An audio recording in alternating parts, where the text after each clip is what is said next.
बस वो बात बताओ जिससे हमारी कामना की पूर्ति हो जाए। जो कहो हवन कर दें।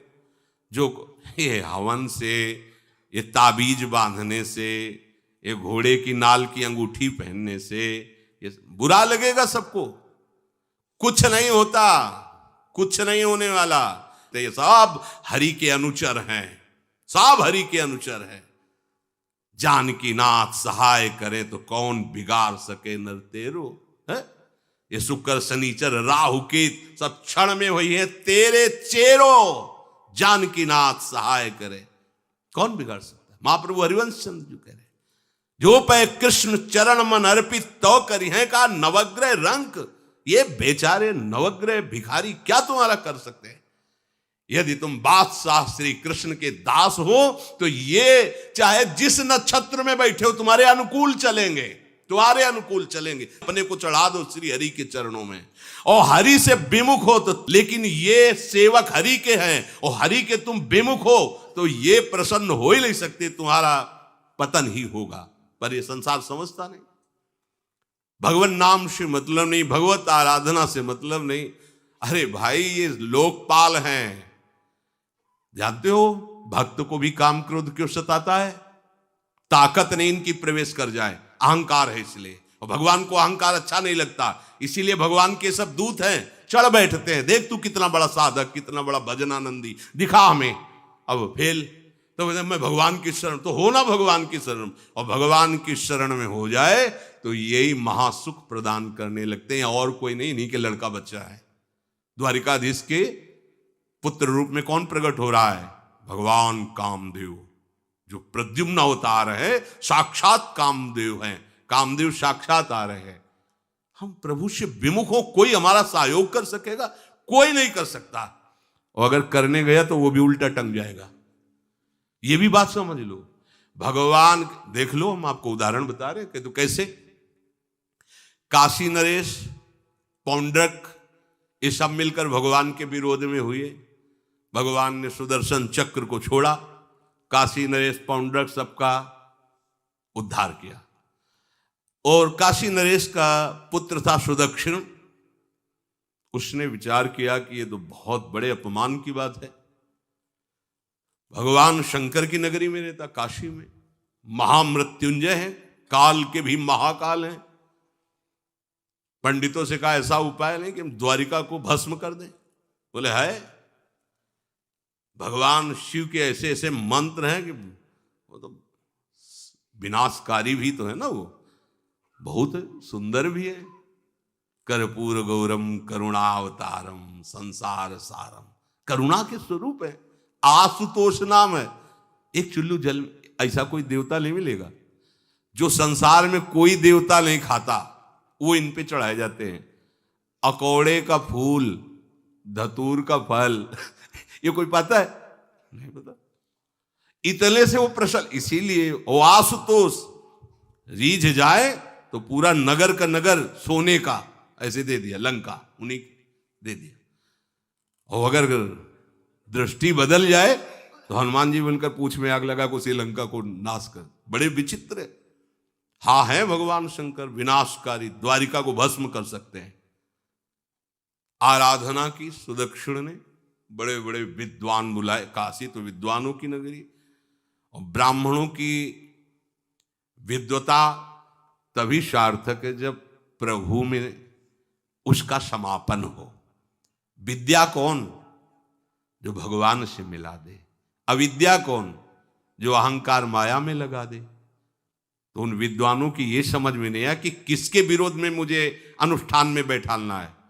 बैठ गए, अनुष्ठान शुरू किया, तो मंत्रों में ताकत तो है ही। भयंकर कृत्या प्रकट हुई, विश्व का विनाश करने की सामर्थ्य रखने वाली।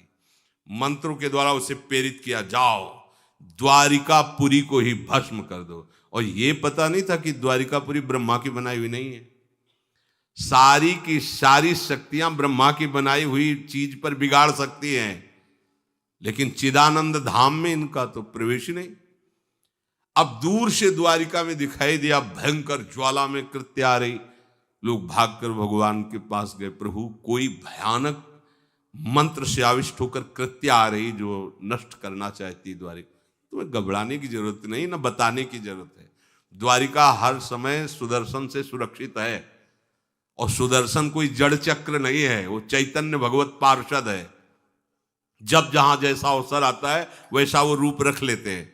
एक को मारना है तो 100 अरे वाले, हजारों को मारना है तो 1000 अरे वाले, और अगर पूरा सिस्टम विनाश करना है तो अनंत अरे वाले सुदर्शन चक्र हो जाते हैं। और जब सेवा ये नहीं होती तो हाथ जोड़े भगवान के पास खड़े रहते हैं। ये कोई जड़ वस्तु नहीं कि तलवार है भगवान की तो तलवारें बनी खड़ी रहेगी, नहीं, पार्षद स्वरूप है। आवश्यकता हुई वही कौमुदी की गदा सुदर्शन, ये सब दिव्य है। पांचजन्य शंख सुदर्शन चक्र सेवा में थे। भगवान ने आदेश किया, देखो क्या है, सुदर्शन चक्र ने दौड़ाया कृत्या को, वहीं चल जहां से आई तू, वहीं ले गए जहां पंडित लोग सब सावधान मंत्र से अपने को सुरक्षित किए। ये बड़े खतरनाक अनुष्ठान होते हैं, जो मारण अनुष्ठान होते हैं, बहुत खतरनाक होते हैं। मतलब अगर सही माने में वो भगवत आराधक नहीं है तो फिर नष्ट भी कर देंगे, ऐसा नहीं। तो एक प्रसंग आता है कि एक शालिग्राम भगवान को नचा करके पैसे लेते थे। बहुत से लोग इकट्ठा हो गए, तो चमत्कार को देखने वाले संसारिक जन होते हैं, तो ऐसे शालिग्राम रखते, ऐसे करते, शालिग्राम ऐसे ऊपर उठते, ऐसे ऐसे ऐसे ऐसे नचाते, और लोग अरे देखो भगवान इनके इशारे से नाच रहे हैं। ऐसा एक भक्त तो उसी नगर में एकांत में भजन करते थे, बड़े कई शिष्य उनके थे, भिक्षा मांगने हो गए, उन्होंने देखा, आके गुरुजी से, उनका ऐसा भक्त कभी कर ही नहीं सकता। भगवान का भक्त अपने भगवान को प्रदर्शन नहीं बनाता, ये तो कोई तांत्रिक है, भक्त नहीं है। भक्ति की अलग संज्ञा होती है। ये कोई तंत्र सिद्ध आदमी है जो भक्ति का नाटक करके लोगों को ठग रहा है। बोले महाराज फिर आपको चलना चाहिए, क्योंकि हजारों लोग उससे प्रभावित हो रहे। बोले हम गए तो उसका सब बंद हो जाएगा, ये दुकान मकान। बोले चलो ना महाराज, बड़ा ऐश्वर्य जमा हो रहा था, लोग भेंट जा। वो गए, बस अंदर से नाम जप करते हुए जो खड़े हुए, तो कुछ नहीं, कोई भी उसका मंत्र, वो आसपास दृष्टि डाला, कौन आया नया, तो उसी में देखे फटे पुराने कपड़े पहने, तेज से चमकते हुए भक्त। तो उनका तुम चले जाओ यहां से। तो उनका नहीं, हम चले जाने के लिए नहीं आए, हम आपको बताने आए, ये नाटक मत करो, अगर सही आराधना करो इनकी तो ये लोग क्या देंगे, ये तो परम पद दे देंगे, शालिग्राम भगवान है, आप भगवान का ऐसा प्रदर्शन करते हो। अब लोगों का विरोध शुरू हुआ, क्योंकि इतने बड़े संत जब बोल रहे तो सब लोग, अब उसको बहुत बुरा लगा कि हमारी तो सारी दुकान बंद हो गई। अब एकांत में जाकर उसने मूठ का प्रयोग किया। ये मारण होता है मंत्रों से, एक खप्पर में आग जैसी जलती है, उसमें अभिषिक्त करके भेजा जाता है, और जिसके पास भेज दिया गया वो उल्टी में खून, शौच में खून, 2-4 जितना समय रखा गया उसके अनुसार मर जाएगा वो। पर ये साधारण लोगों के, भजनानंदियों के ऊपर नहीं। भजन वाले मत डरे, साप ताप रोग शोक, किसी का श्राप भी आपको छू नहीं सकता। कोई ताप, कोई दोष, कोई रोग, कोई मारण, कोई मूठ, किसी की सामर्थ्य नहीं। राधा राधा राधा, जिनके चरणों में सुदर्शन चक्र बसता है वो है किशोरी जी, जो लाल जो हाथ में रखते हैं ना, श्री जी के चरण चिन्हों में सुदर्शन चक्र है। वो मूठ गई महात्मा की कुटिया के सामने, और बस जैसे मक्खियां भिनभिनाती ऐसी आवाज आई, बस वैसे नाच रही थी बाहर। तो वो डेहरी के पास आए और उनका, हमारे दृष्टि में भगवान की सिवा कोई नहीं, आप में भी भगवत शक्ति है, क्या आप ये नहीं समझते हैं कि निरपराध के लिए मारण किया गया है? हमारे में सामर्थ्य है, हम आपको अभी नष्ट कर सकते हैं। अरे भगवान के नाम में आप जाओ और उनको दंड दो। कोई मंत्र नहीं पड़े थे, मूठ वापस हुई और मुंह से खून, सौंच से, उन्हीं के त्राहिमाम मच गया। फिर उनको लगा कि मुझे जाना चाहिए उसकी रक्षा के लिए, गए, भगवान नाम स्पर्श करते हुए से माथे पे हाथ, सब शांत हो गया। बोले अब अवसर हम दे रहे हैं, अब नाम जप कर लो, नाटक बंद करो। उस चरणों में गिरा, उसी दिन शिष्य बन गया। तो सुदर्शन चक्र ने कृत्या को नष्ट नहीं किया, वहां द्वारिका में दौड़ाया। जब काशी पहुंची, काशी भगवान विश्वनाथ जी के त्रिशूल में बसी हुई है और शिव की दृष्टि से सुरक्षित है। जो वहां श्रद्धा पूर्वक वास करे उसका मोक्ष अनिवार्य है, तारक मंत्र देकर शिव करते हैं। पर उस कृत्या को सुदर्शन ने नष्ट किया, और जितने ब्राह्मण थे सबका राधे राधे, और पूरी काशी में आग लगा दी। तो विश्वनाथ जी मुस्कुराए, नाराज थोड़ी, क्योंकि विश्वनाथ जी ने कह दिया था यदि ब्राह्मण विरोधी कोई है तो हमारा ये मारण काम कर जाएगा। और उनको ये समझ में नहीं आया कि नमो ब्रह्मणे देवाय भगवान का नाम है, वो जानते थे।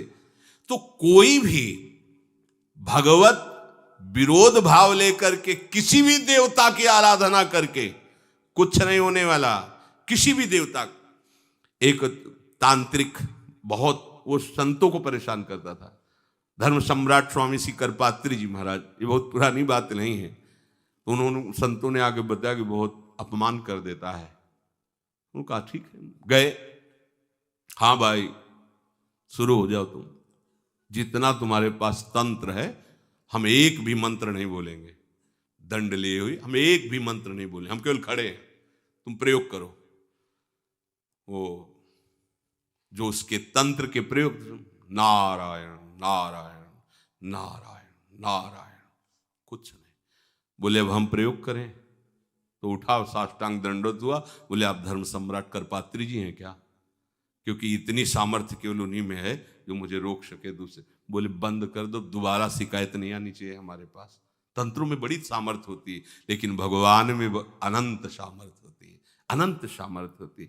इसलिए हमें कभी भी प्रभु से विमुख होकर कोई भी देवता बचा लेगा ऐसा सोचना भी नहीं कि हम किसी की आराधना करके, ऐसा नहीं, वही आपको नष्ट कर देगा। भरत जी को, जड़ भरत जी को पकड़ ले गए जो चोर लोग थे, दस्यु लोग। उन्होंने देवी जी को कहा, बड़ा भ्रम है यार, वो जगत माता है, अम्मा है सारे जगत की, और बकरे की बलि दे लेते, उनका बच्चा बकरा नहीं हुआ क्या?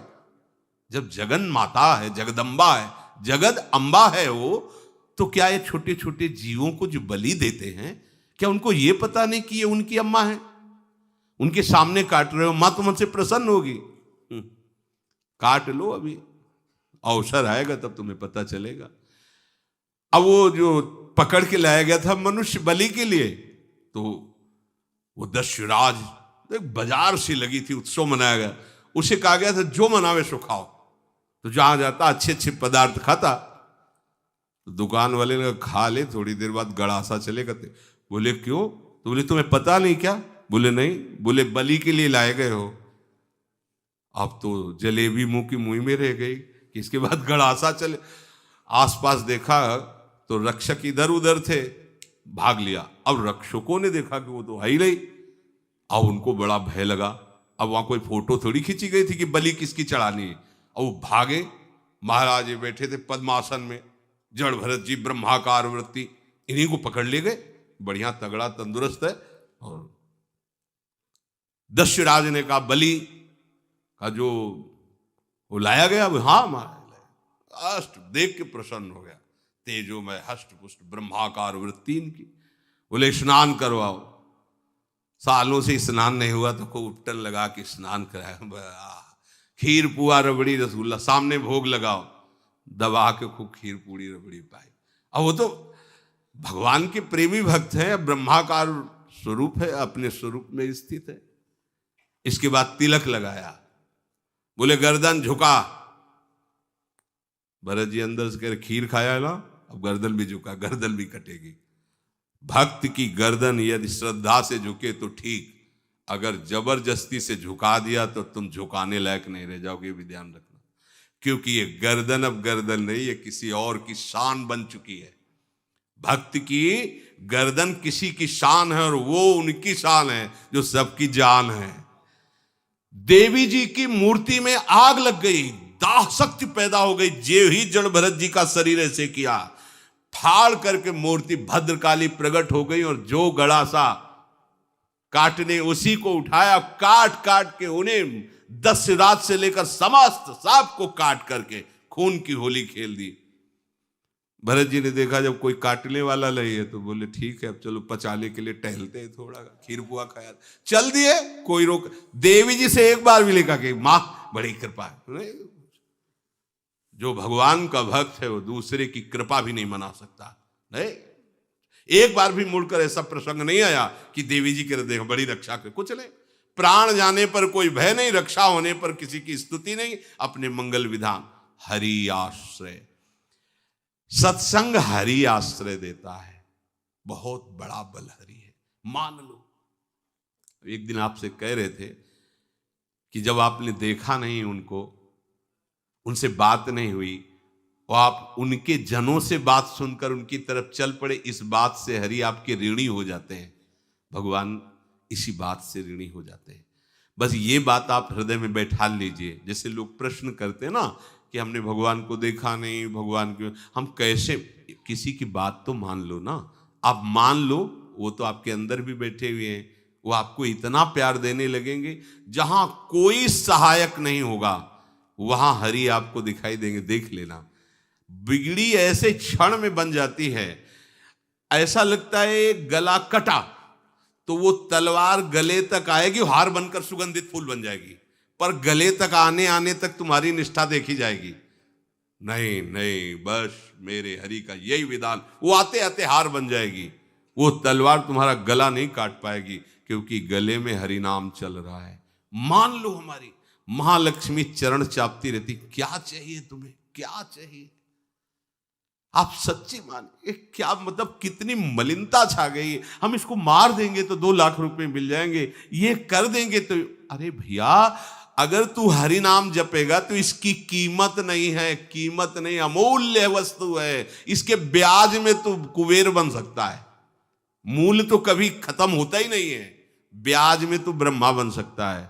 बनना तो चाहे, भक्तजन तो कहते हैं नहीं चाहिए मुझे ब्रह्मा का पद, परमेष्ठी पद, नहीं चाहिए सम्राट पद, नहीं चाहिए योग की सिद्धियां, मुझे प्रभु आपकी दास्ता चाहिए। ये बात कितना महासुख होगा उस भक्त को जो इन बातों को कह रहा है, नहीं चाहिए मुझे मोक्ष सुख नहीं चाहिए। वो ऐसे थोड़ी कह रहा है, श्रद्धा से नहीं कह रहा, अनुभूति से कह रहा है, मुझे नहीं चाहिए ये सब, इनमें वो सुख नहीं है जो आपके चरणों के समीप रहने में सुख है। नहीं सत्संग भजन नहीं हरि को, श्रवण न राम कथा अनुरागी, सुत बीत दार भवन ममता निसि सोवत अति न कबहु मति जागी। अरे तेरी बुद्धि सो रही है, जगा दे। पुत्र में, रुपया में, स्त्री में, मकान में, इसमें सबकी ममता होती है, सबकी, जितने सृष्टि में पैदा हुए हैं। केवल सत्संगी की नहीं होती। जो असली सत्संगी है उसकी ममता प्रभु के चरणों में होती है, क्योंकि वो जानता है सब रूपों में प्रभु ही है, ये सब पसारा प्रभु का ही है, इसलिए ममता उसकी प्रभु के चरण। एक अहमता ममता ये जग में है दुख जाई, ये जब श्री जी की ओर लगे तो होत परम। जाग जा, बिना जागे दुख दूर नहीं हो सकता। जैसे स्वप्न में हम देख रहे हैं कि समुद्र में डूब रहे हैं, अब जागृत में आसपास सैकड़ों नाव लगा दें तो बच जाएगा क्या वो? क्योंकि वो तो सो रहा है और वो स्वप्न में देख रहा है। अब हम नाना प्रकार के तैराकों को बाहर तैनात रखें तो उसको कोई सुख मिलेगा क्या? क्योंकि वो स्वप्न में। उसको अगर सुखी करना है तो एक ही उपाय, जगा दे। जगा दो तो ना समुद्र रह गया ना डूबना रह गया। ऐसे ही संसार में मोह से ऐसे ग्रसित जीव हैं, भाई इतना ही सुखचार है, और उसी स्वप्न में वो दुख से निवृत्त होना चाहते हैं। अब हम बाहर से उनकी कामनाओं की पूर्ति करने वाली बात करें तो क्या वो सुखी हो जाएंगे क्या? इसीलिए कोई साधु जो भगवत मार्ग का पथिक है वो कभी सपोर्ट नहीं करेगा जाओ ऐसा, वो जाओ ऐसा ही है जैसे उस स्वप्न में समुद्र में डूब रहा है, बाहर से हम जल जहाज नाव तैराक सब लगा रहे हैं, लेकिन वो नहीं सुखी होगा, क्योंकि उसके सुख का कारण तब बनेगा जब स्वप्न हटे। स्वप्न तब हटेगा जब वो जागे। जो सपने सिर काटे कोई, बिन जागे दुख दूर न होई, तो उसको जगा दो। साधुजन क्या करते हैं? जगा देते हैं उसको। जागो, कहां मोह निशा सब सो निहारा, देखे स्वपन अनेक प्रकारा, यही जग जामिन जागे जोगी। योग भगवान से जो तुमने वियोग कर रखा है, तुम जगो। जे ही जगोगे तो जे ही जाने जग जाए हेराई, जागे जथा स्वपन भ्रम जाई, कोई नहीं है यहां। एक कल श्लोक, मत्तः परतरम नान्यत् किंचिदस्ति धनंजय, मेरे सिवा कोई नहीं। ये कब पता चलेगा? जागने पर। तो हमें ये बहुत कुछ दिखाई दे रहा है, स्वप्न है। उमा कहूं मैं अनुभव अपना, सत हरि भजन जगत सब सपना। तो बोले तुलसीदास हरि नाम सुधा तजी, सठ हठ पियत विषय विष मांगी। अगर कहीं संतों के पास भी गए तो क्या मांग रहे हैं? हठ करके विषय विष मांग रहे हैं। वो आत्मदेव नाम के एक ब्राह्मण थे, सब कुछ समृद्धि थी, संतान थी नहीं, बड़े दुखी गृहस्थी में। हमारा कुल चलाने वाला होना चाहिए, बड़ा भ्रम बैठा हुआ है। हमारा कुल चलाने वाला नहीं तो सब बेकार, जीवन ही बेकार हो गया। बिना गुरु के यदि शास्त्र पढ़ोगे ना तो भ्रमित हो जाओगे। स्पष्ट लिखा, पुत नाम के नरक की उसको प्राप्ति होती जिसके संतान नहीं होती। अब तो गृहस्थ में बेचारा पड़े परेशान। उन्होंने सोचा इससे अच्छा है आत्महत्या कर लें। बहुत संतों के पास जाकर के यज्ञ करके सब अपनी कामनाओं की पूर्ति चाहते, दान पुण्य दे करके। उसने भी जितना उपाय हुआ किया, नहीं हुई संतान। मरने के लिए वो जंगल में, उधर से एक सन्यासी जी आ रहे थे। देखा साधु तो ब्राह्मण तो थे, उठे प्रणाम किया। देखा उनको उदास क्यों हो? उनका महाराज उदास ही नहीं, मैं तो आत्महत्या करने आया हूं यहाँ जंगल में। अरे ये तो महापाप है, आत्महत्या तो बड़ी दुर्गति का कारण है। बोले महाराज अगर आप बचाना चाहते हो तो आप कृपा करो। क्या क्या चाहते हो? बोले हमारे पास सब कुछ है, बेटा नहीं दोगे तो हमारा जीवन बेकार। तो उन्होंने अंतर्दृष्टि से देखा और कहा 7 जन्म तक तेरे पुत्र नहीं, भाग्य में तेरे लिखा है। तो उसने कहा फिर तो अभी मरते, आत्महत्या करते। हम 7 जन्म की बात, हम 7 दिन नहीं जिएंगे, हमें पुत्र चाहिए। संत का दयालु। देखो जिनके पास तपस्या और भजन का धन होता है, जब भगवान अधीन है तो कुछ भी कर सकते हो, कुछ भी कर सकते हैं। प्रारब्ध मिटाना कोई बड़ी बात नहीं। प्रारब्ध जानते हो, कोई देवता थोड़ी है, तुम्हारा पीछे का किया हुआ कर्म है। और इधर जोर का भजन है, भजन के प्रभाव से कर्म को नष्ट करने में देर थोड़ी लगती है। ये तो अच्छे शुभ कर्म करो तो तुम्हारा प्रारब्ध बदल जाएगा। भजन का प्रयोग प्रारब्ध बदलने के लिए थोड़ी है। पर वो ऐसा हट किए तो उनका देखो, हट करने से लाभ नहीं मिलता है उनका। हमें उपदेश नहीं, हमें पुत्र चाहिए। अगर आप भगवत प्रेरित होकर यहां आए हो तो आप हमें। तो उन्होंने तपस्या के बल से फल की रचना की और कहा जाओ अपनी पत्नी को ये फल पवा दो और इससे निश्चित पुत्र होगा। बहुत प्रसन्न, अब कामना पूर्ण थी। तो देख लो प्रभाव, देखो कामना का। प्रसन्न हुए आए। धुंधुली नाम था उनकी पत्नी, नाम भी बहुत बढ़िया था, धुंधुली। वो कहा कि देखो ये फल खा लो, तुम्हारी संतान हो जाएगी। बहुत मीठी बात बोलती थी, मृदुभाषी, कपट हृदय। अलग अलग क्षेत्र होता है, हृदय कपट और मुख में मीठी बात। बहुत संभल के व्यवहार करना चाहिए ऐसे लोगों से। मधुरिया बानी, मीठी, क्या मृदुभाषा। नहीं प्रीतम, आप चिंता मत करो, फल ऐसे थोड़ी खाया जाता है, नहा धो के पवित्र होके फिर। हाँ उनका ये बात, तो आप अपने काम में लगो, हम पा लेंगे ऐसा। अब आपको विश्वास है ना? बोले विश्वास तो है, इसमें क्या विश्वास, आप भी तो चाहती ना पुत्र हो। बोले हाँ। वो जो ही गए सो अपनी बहन को बुलाया और कहा सुनो, अभी तो हम 4-5 रोटी कढ़ी चावल सब पा लेते हैं, पूड़ी खीर पुआ। गर्भ रहेगा तो पेट तो उसी से भरा रहेगा, तो हमारा भोजन रुक जाएगा। बोले हाँ ये तो बात है। जब पेट बढ़ेगा, अगर घर में आग लग गई तो फिर हम भाग नहीं पाएंगे, तो हम जल जाएंगे। ये निगेटिव सोच वाले लेते। और पंडित जी तो इसी बात में लगे हैं कि गर्भ रह जाए तो क्या करें, तुम्हारा हम खाएंगे तो है नहीं पक्की बात, पर करें तो क्या करें। पंडित जी को कैसे समझो? उनका देखो एक बात है, हमारे गर्भ है, हमारे कई लड़के हो चुके हो, गरीबी है ही है हमारे यहाँ। तुम कुछ पैसा दे देना और ये नाटक करना कि मैं गर्भवती हूं, बच्चा समय होने पर हम पहुंचा देंगे, हम घोषित कर देंगे हमारा बच्चा मर गया। तो पंडित जी को तुम नाटक में बताते रहना कि गर्भ है, बच्चा हो जाए। पंडित जी कह देना बच्चा हो गया है, तो बोले दूध पिलाने की समस्या आएगी। तो बोले ये तुम कह देना कि पहला पहला बच्चा है, हमारे वक्षा स्थल में दूध नहीं, हमारी बहन का था तो मर गया बच्चा, तो उनको बुला लेती तो बात बन जाएगी, बढ़िया बात हो गई। परीक्षा के लिए फल गाय को खवा दो, गाय को खवाया। ठीक समय पर गोकर्ण जी प्रकट हुए, दिव्य तेजोमय बालक, कान केवल वो गाय के, बड़े ही विद्वान और भगवत भक्त संत के द्वारा। कहा था 7 जन्म तुम्हारे भाग्य में, बच्चा नहीं तो नहीं है, देखा गाय के हो गोकर्ण जी प्रकट हुए।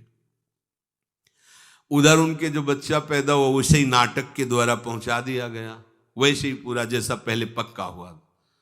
अब उसने कहा कि हमारे तो स्तनों में दूध नहीं, हम अपनी बहन को बुला लें, उनका बच्चा मर गया। हाँ हाँ, हमारा बच्चा स्वस्थ होना, आप बुला लो, उसको हम धन भी देंगे, वो हमारे बच्चे की सेवा कर। अपने नाम से जोड़ करके उसका नाम रखा धुंधकारी, धुंधुली और धुंधकारी, अज्ञान का साक्षात स्वरूप। अब जैसे ही वो अवस्था बढ़ती गई तो उसके पापाचरण बढ़ना शुरू हुए। बच्चों के साथ खेलता, खेलते हुए बच्चों को उठा लेता और कुएं में डाल देता, मतलब घोर अत्याचार।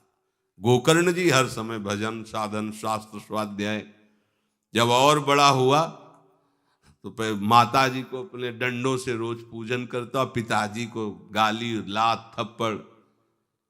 पिताजी तो रो पड़े, गोकर्ण जी से कहा कि बेटा हमारी गाय से प्रकट हुए पर भरोसा आप ही का है, बचा सकते हो। तो बोले पिताजी जाओ यहां से, भाग जाओ यहां से, एकांत जंगल में जाकर भगवान श्री हरि का भजन करो। उन्होंने 2 श्लोकों में प्रदेश किया। दूसरा श्लोक ये, धर्मम भजस्व सततम त्यज लोक धर्मान, सेवन सदा साधु पुरुषं जहि काम तृष्णाम, अन्यस्य गुण दोष चिंतन मास मुक्त्वा, सेवा कथा रस मोहो नितराम पिबत्वम। हे पिताजी, अब तुम लोक धर्म का त्याग करके भागवत धर्म को स्वीकार करो, एकांत में जाकर साधु महापुरुषों के संग से उनके उपदिष्ट उपदेश के अनुसार आचरण करो, प्रभु की लीला कथा सुनो, ना कोई कामना ना कोई तृष्णा, किसी के गुण दोष का वर्णन मत करना, और सदैव भगवत सेवा भावना में रहना, इसी जन्म में तुम्हें भगवत प्राप्त। वो तो उधर गए, इतनी पिटाई की उसने माँ की, माँ कुएं में गिरकर आत्महत्या कर ली। फिर तो मनमानी आचरण, कुछ वैश्याओं को रखा और चोरी करके लाया। वैश्याओं ने सोचा किसी दिन पकड़ा जाएगा ये और हम, तो उसके हाथ पैर बांध दिए, चारपाई में ला के मुख में अंगार ढाल, वो मरा भयानक प्रेत।